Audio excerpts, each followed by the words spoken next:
परमात्मा से संबंध। एक बार एक पंडित जी ने एक दुकानदार के पास 500 रुपए रख दिए। उन्होंने सोचा कि जब बेटी की शादी होगी तो मैं यह पैसा ले लूंगा। कुछ सालों के बाद जब बेटी सियानी हो गई तो पंडित जी उस दुकानदार के पास गए, लेकिन दुकानदार ने नकार दिया और बोला, आपने कब मुझे पैसा दिया था, बताइए, क्या मैं कुछ लिख कर दिया है?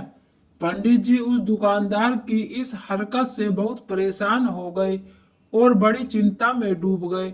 फिर कुछ दिनों के बाद पंडित जी को याद आया कि क्यों न राजा से इस बारे में शिकायत कर दूं, ताकि वह कुछ फैसला कर देंगे और मेरा पैसा मेरी बेटी के विवाह के लिए मिल जाएगा। फिर पंडित जी राजा के पास पहुंचे और अपनी फरियाद सुनाई। राजा ने कहा, कल हमारी सवारी निकलेगी और तुम उस दुकानदार की दुकान के पास में ही खड़े रहना। दूसरे दिन राजा की सवारी निकली। सभी लोगों ने फूल माला पहनाई और किसी ने आरती उतारी। पंडित जी इस दुकान के पास खड़े थे। जैसे ही राजा ने पंडित जी को देखा तो उसने उन्हें प्रणाम किया और कहा, गुरुजी, आप यहाँ कैसे? आप तो हमारे गुरु हैं, आइए इस बग्गी में बैठ जाइए। वह दुकानदार यह सब देख रहा था। उसने भी आरती उतारी और राजा की सवारी आगे बढ़ गई। थोड़ी दूर चलने के बाद राजा ने पंडित जी को बग्गी से नीचे उतार दिया और कहा, पंडित जी, हमने आपका काम कर दिया है, अब आगे आपका भाग्य। उधर वह दुकानदार यह सब देखकर हैरान था कि पंडित जी की तो राजा से बहुत ही अच्छी साठगांठ है, कहीं वह मेरा कबाड़ा ही ना कर दे। दुकानदार ने तत्काल अपने मुनीम को पंडित जी को ढूंढ कर लाने को कहा। पंडित जी एक पेड़ के नीचे बैठकर कुछ विचार विमर्श कर रहे थे। मुनीम जी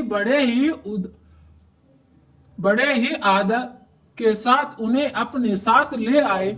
दुकानदार ने आते ही पंडित जी को प्रणाम किया और बोला, पंडित जी, मैंने काफी मेहनत की और पुराने खातों को देखा तो पाया कि खाते में आपका 500 रुपए जमा है और पिछले 10 सालों में ब्याज के 12,000 रुपए भी हो गए हैं।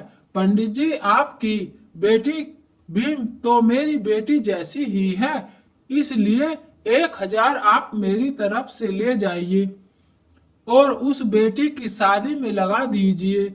इस प्रकार उस दुकानदार ने पंडित जी को 13,500 देकर बड़े ही प्रेम के साथ विदा किया।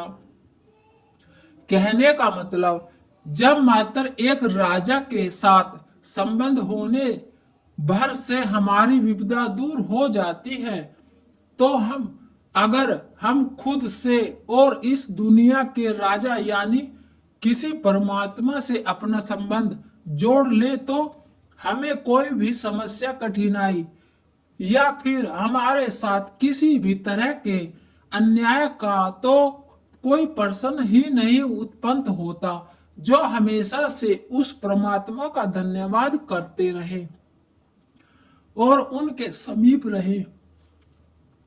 यह कहानी आपको कैसी लगी? पसंद आए तो लाइक, शेयर और चैनल को सब्सक्राइब करें।